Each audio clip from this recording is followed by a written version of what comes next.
Meanwhile, since Harden's debut, the Nets have played 3 games with just one of their 3 stars available. They've won just one of those. When Brooklyn has 2 or 3 of their stars in the lineup, they're 14-5. Saturday marked their worst loss since they got Harden. As promised, Jalen Rose back with us once again. So, Jalen, we saw the finished product on the plate, but what were the key ingredients for the Mavericks to stop Brooklyn's win streak? Well, it started offensively, actually, for the Dallas Mavs. They were led by Luka Doncic, who's a terrific offensive player. We know he's improved his three-point shooting each month this season. He's an amazing passer. He gets you boards. But with Kristaps Porzingis becomes that dynamic version of a duo. We know he can make threes, but I like to see him attacking the paint, and that's what he was doing. The Nets did a lot of switching with smaller guys on them, whether it was Brown, whether it was Harden. He's 7'3". He got to punish those guys. That's exactly what he was doing. Now, defensively, they did a terrific job of slowing down James Harden in the second half. He had his way in the first half, but in the second half stand, it looked like that beard had a lot of gray in it. He was upset, he was frustrated, he hit the chair on the sideline, but again, they were shorthanded. No KD, no Kyrie, but we know if they're healthy, they're the favorite to win the East. All right, don't move. We got to get some more NBA action and get you involved in it. And also, we got to take a look at those Wolverines and get your take. Hail to the victors. Get your take on them as well. You got it. Thank you.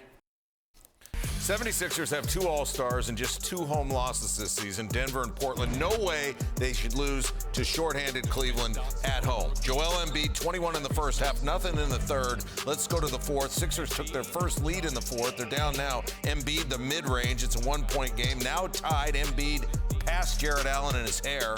Dunk soul, brother. Embiid tells Allen, you're too small, but you got a great do. Sixers up 2. Colin Sexton, not an All-Star, but he will be someday.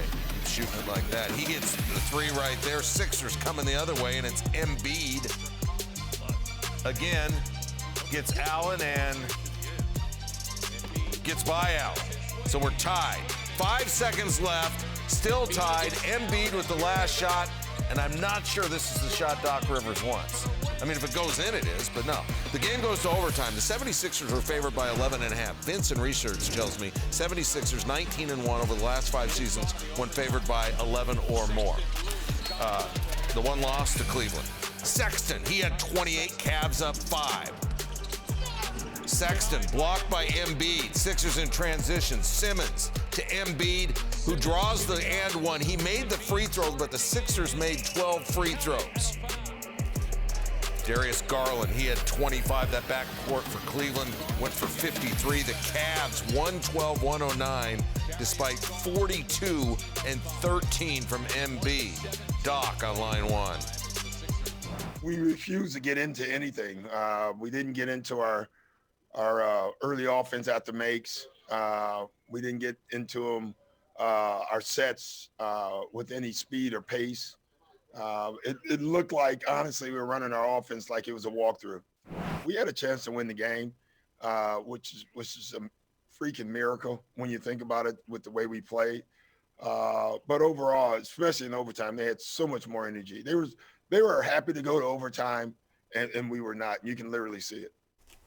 Embiid, 4th game with 40 and 10 this season. That's as many as the rest of the NBA combined. First time his team lost one of those games. So, other side, you heard Doc say, Cavaliers, they're 3-0 in overtime games. Best record in the NBA. Let's head east with Jalen Rose and 76ers flat as a pancake. Afterwards, Doc says lack of discipline, lack of effort. How's that happen? Put us in this is supposed to be a championship team. Put us in that 76ers locker room.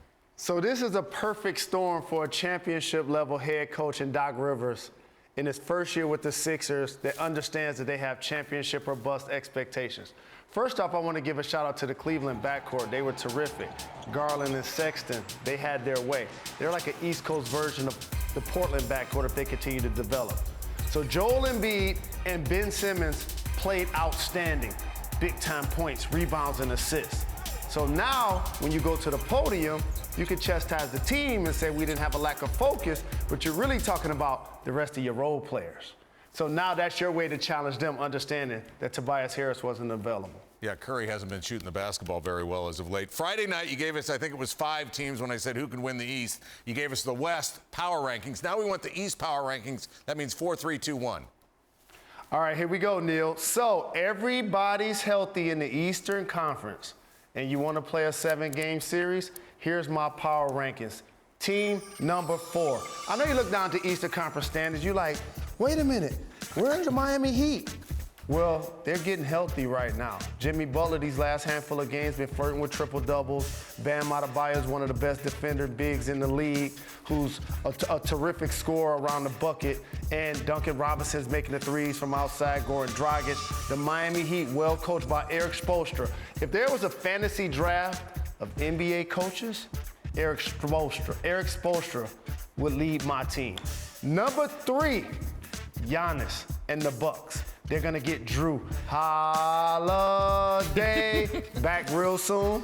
Chris Middleton is a terrific performer, and he's a clutch player when they need him to be. The Milwaukee Bucks are number 3. Number 2, we just talked about them, the Philadelphia 76ers. Joel Embiid has been outstanding this year. So has Ben Simmons. Tobias Harris played himself into the All-Star conversation, but you said it earlier, Neil. They're going to need Curry to make shots if they're going to win the Eastern Conference. That's why they're not number 1. The Nets are.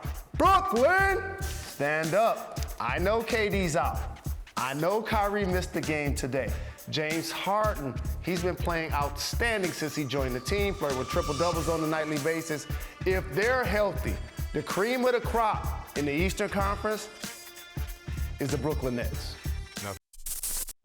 Thanks for watching ESPN on YouTube. For live streaming sports and premium content, subscribe to ESPN+.